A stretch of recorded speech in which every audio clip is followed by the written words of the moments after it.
Welcome, everyone, to another episode in our Amazing Authors series. You can find it on our blog, and it also complements our book review club. We have the chance in these series to listen to the stories and the experience of published authors. So if you, like me, are not quite there yet, but really would like to get a book out, you are in the perfect place. Guests will be sharing not only their writing and publishing story, but also how the book has impacted their business. So let's soak it all up. My name is Julie Kennedy, and I am your IAPC&M host. And my guest author today is Peter Scott, who we were actually very lucky to have with us earlier this week for his masterclass on robot proofing ourselves and our clients. Now, very rapidly, Peter is a top computer scientist, also specialized in human development with certifications in coaching and NLP. And if I've understood well, his mission is to help us and his clients leverage artificial intelligence, that big scary word there. So he's the author of two books on the topic. The first was titled Crisis of Control, How Artificial Superintelligences May Destroy or Save the Human Race. Certainly makes you want to read these. And the newly released Artificial Intelligence and You, What AI Means for Your Life, Your Work, and Your World. Now, I always like those little interesting bits to bring in the human behind the superachiever. Interesting fact about Peter was that it was actually his daughters, aged 8 and 12, who were his inspiration for overcoming his Asperger's syndrome and becoming a public speaker. So if he's overcome something like that, I dare say we can, move on outside of our control zone and do that. He did say, however, that he found the experience of becoming a public speaker scarier than jumping out of a plane, which he has incidentally done 8 times. So, wow, Peter, over to you. Maybe we just jump straight in. And I mean, was writing books on AI always on the agenda? Well, I wouldn't say so. I had some history of writing textbooks before in computers, but I actually really started this as a way of just getting my thoughts straight on how I was going to present and teach and organize education for people about what I felt was a really crucial thing. As you said, it came to me after the birth of my daughters, and I had this revelation one day. Actually, I was out running that I was saying to myself, the things that I've been talking about to people about the future and how important it is to engage in creating that actively to ensure that things come out. I said, well, to myself, I said, do you believe that? And I said, well, of course I do. And then I said, well, what does that mean for our children's future? Talking to myself, right? It's either a sign of competence or something else, and I said, well, that's that's serious. And I asked myself, am I doing what I can about that? And the answer was that I needed to become a public speaker, to become a communicator. To get it I out said, there. you've got the wrong person. Yeah. But it didn't let up. Yeah, exactly. Well, I would say lots of people, I think it's up there in the, I can't remember, I once looking it up, it's fear of public speaking is actually got its own name. There's some sort of phobia name associated with it. So, I mean, we get you on that one, but you are now very much engaged in this mission in helping us understand and leverage it, as you were saying in your masterclass, as in, what can we actually do? So, okay, so you basically, if I hear well, then your first idea was basically just to crystallize your thoughts in order to teach it better, but was not so much the creation of an actual book. That's right. And then when the book came out, when I got going on the first one, I said, you know what, this is actually quite good. It's more than just a way of organizing these things into the right order for presenting them. It's quite readable. And then it only took me 5 years to come out with the second one, but that's the real major advance there. Is the second one is now focused exclusively on what do we need to know about artificial intelligence and how can we make that relatable and usable and vital to as many people as possible. As you said when you started out, scary words. Yeah. And my mission is de-scarify those, because we can't afford to be paralyzed by those, and we don't have to be. Right. So it really is this burning feeling of mission and wanting to share what you've learned and what you know. Because I mean, the biggest thing is, the things which scare us the most are the ones we don't understand. And I mean, most of us don't really even know what it means. Does it mean that they're brighter than us? Is it taking over? And what can we do to keep the human element in it? And what can we do to protect ourselves? And as you say, our children. Sometimes I look at the world we're moving towards and I'm thinking, gosh, if I was 20 something now, would I actually want to have children? But anyway, that's a different topic in itself. But okay, there's one thing about wanting to get your stuff out there and actually getting a book finished. So how did you get yourself to structure it, to sit down? Was it hard? Did you want to give up? It was hard. I didn't. There were certainly times when I was like, "What have I gotten myself into?" And it was very much a self-propelled activity because I didn't have a deadline other than the ones I put on myself. So it's really that experience of being alone with yourself and setting that goal that is just yours. And of course, there were those moments, and of course, it turned out to be far more work than my brain was allowing me to think at the beginning. In the writing process itself, or everything that goes around it? Well, the writing is intense. There's so much research. The second book has got over 400 citations or references in it alone, and then it's got to be run by reviewers and fact-checked and permissions and all of these things that has take up a lot of ancillary work. And then you've just got to make sure I'm explaining this in the right order. And there's people that help with that, but they came in the last 3 months, and then there was 2 years before that was me, myself, and I. That's something I was just thinking, because of course for you all the jargon and all of that, it's your language, so it must be very hard to put yourself in the shoes of somebody who really doesn't have a clue what you're talking about and make it low key, that people can actually get in there and understand what you're saying about these important concepts. So you said you did it alone. You had no writing coach or people who were keeping you on track? Well, I didn't have a co-author. I've done that before. And if you want to write a book with someone else, you'd better have an extraordinary relationship with them.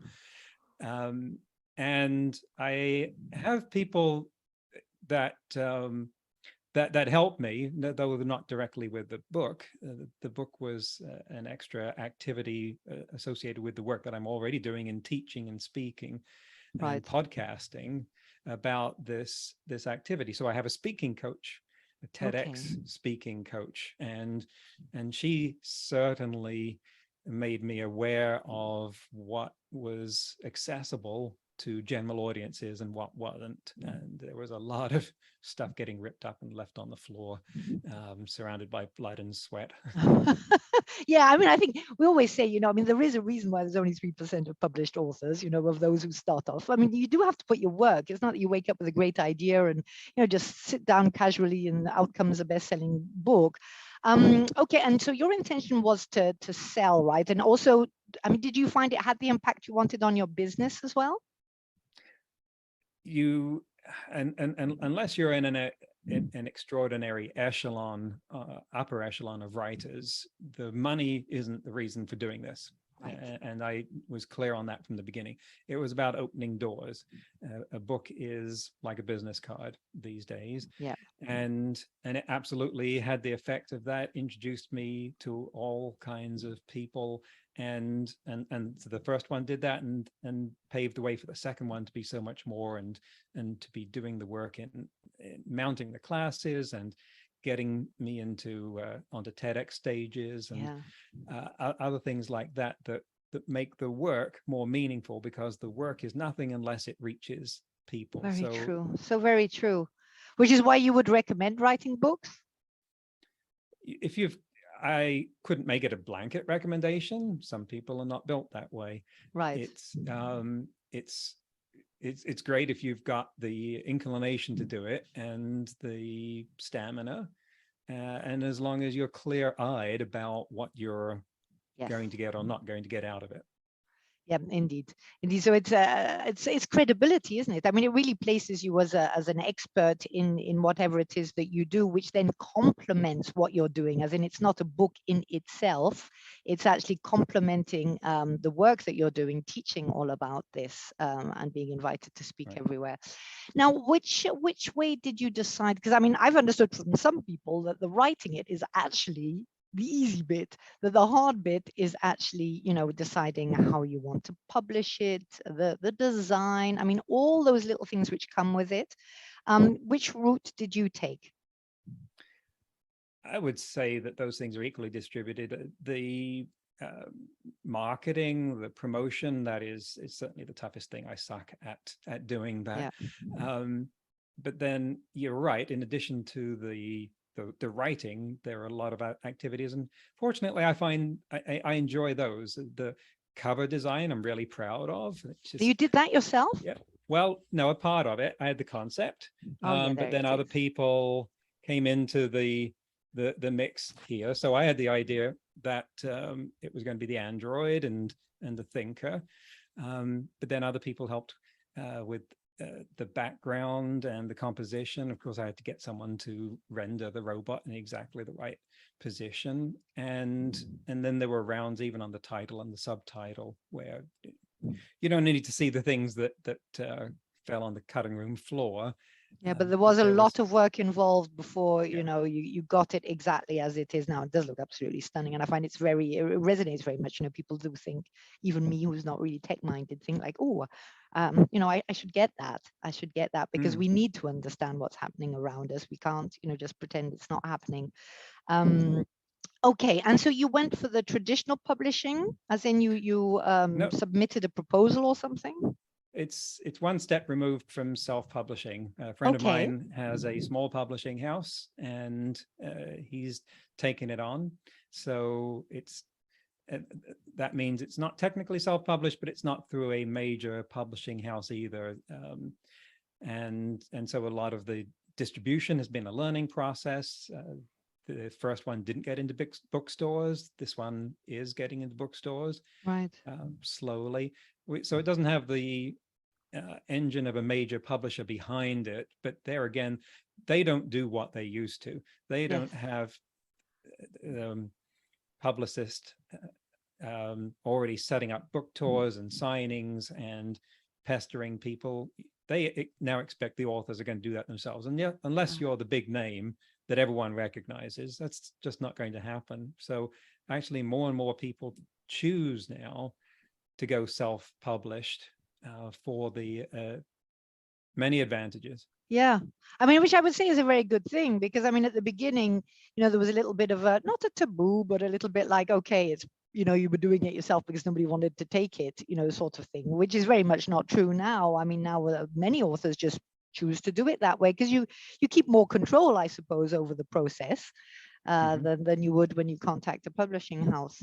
So how long would you say the process took? Well, it wasn't linear. I mean, I was spending 2 years of some kind of activity, but a lot of that time was me fooling myself that it was on track to be finished within a year Okay. at that rate. And then it ramped up like a hockey stick at the end, as after I set myself a deadline and just piled in. At that point, there were a lot of 12-hour days of marshaling all kinds of things in there, dealing with feedback from a dozen reviewers, integrating that, and you just you sign up for this. You mentioned credentials. Writing a book is so much beyond, say, articles for periodicals or blogs or podcasts, because of just the level of detail that has to go into it. It has to come out whether every comma is in the right font. If Yeah.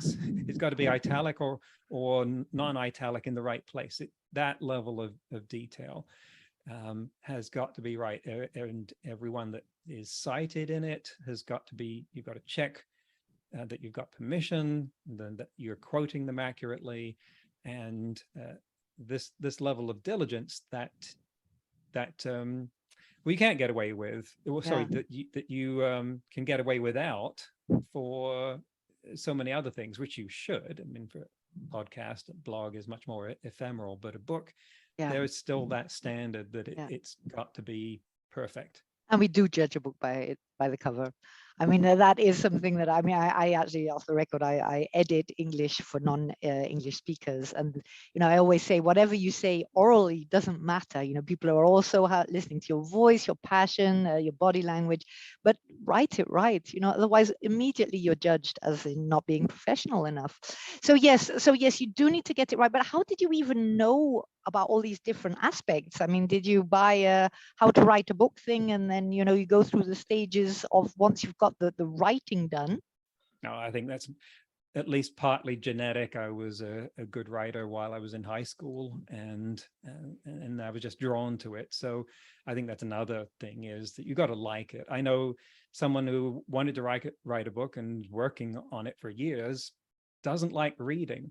That Yeah. doesn't compute. That's like saying you want to, I don't know, be a professional tennis player, but you don't want to watch the game. Yeah. It's not going to work. So you've got to like reading as well as writing, and that you read with another eye looking over your shoulder at, well, how are they doing this? What's good? What can I learn from this as a writer? Just practicing that craft the same way that you would as a coach. Yep. Observe and learn in all the kinds of ways you can from what other people are doing. So I had that. I wrote computer textbooks that got me exposed to the copy editing phase of books. So I knew very well what the standard was. And plus I'd been subscribing to writers magazines for a decade. Right. So you were used to writing. You knew what you liked, what you didn't like, so you knew what you wanted for yours. 'Cause I mean, it's that attention to detail, I think, that also, with those who are maybe more like spontaneous writers, I write and profusely, but I don't like going over it all again and again. I'm a bit like, well, there we are. That's done. My creativity is unleashed. It's there. It's done. I'll stick it on my blog somewhere or other.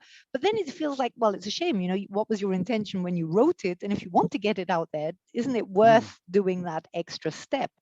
To get it out there. And then, as you say, there's also then all the promotion. So what would you say you're doing differently between the first and the second book? Well, I've certainly got more of a platform now. I've had a podcast going for 2 years, and that's got 1,000 listeners an episode, and so that's people that are already primed for listening to that.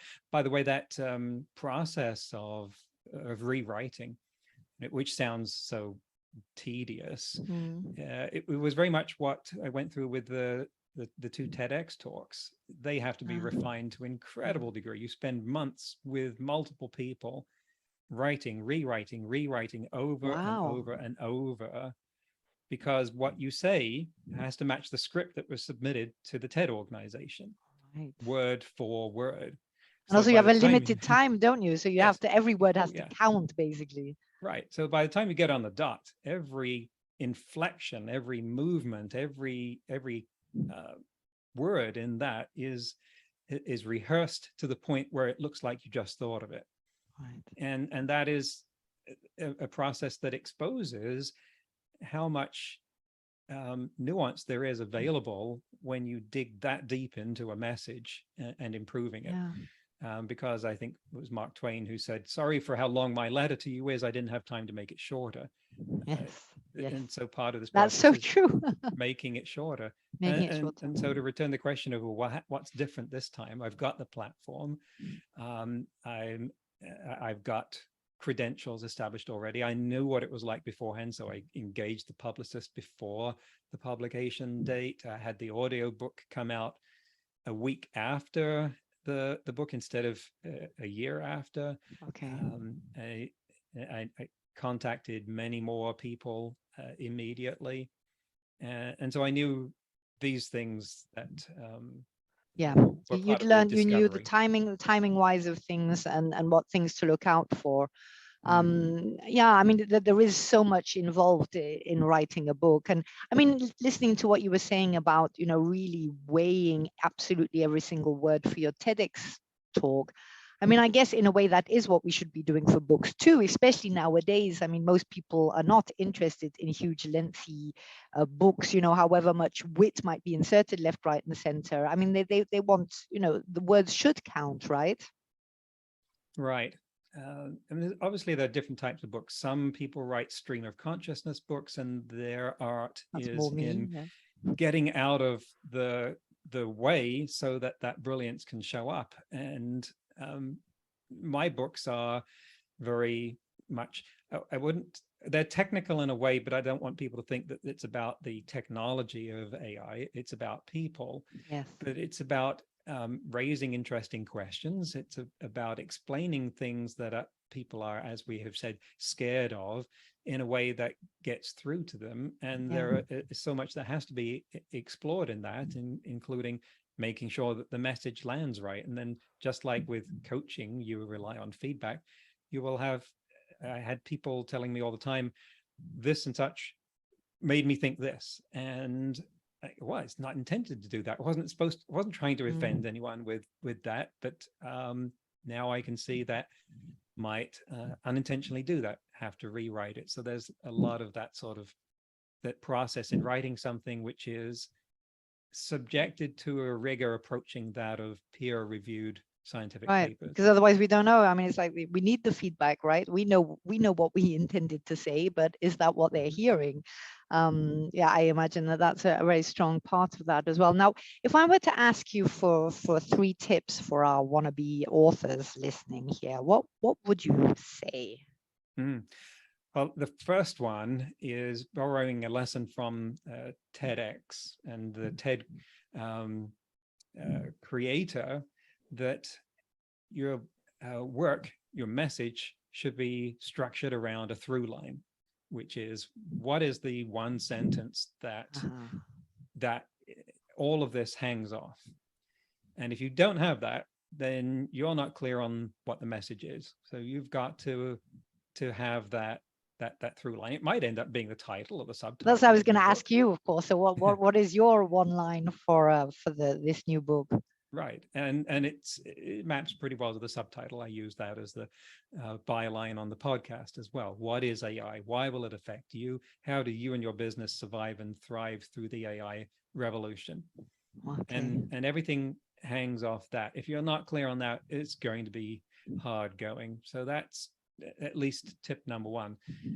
Tip number 2, you've got to like every part of this, including the drudgery. I actually like hunting for things like double spaces in the document. It's got to be, you've got to have that level of precision in this. I like that too. So you've got to, I think, like all of this, because it's a journey.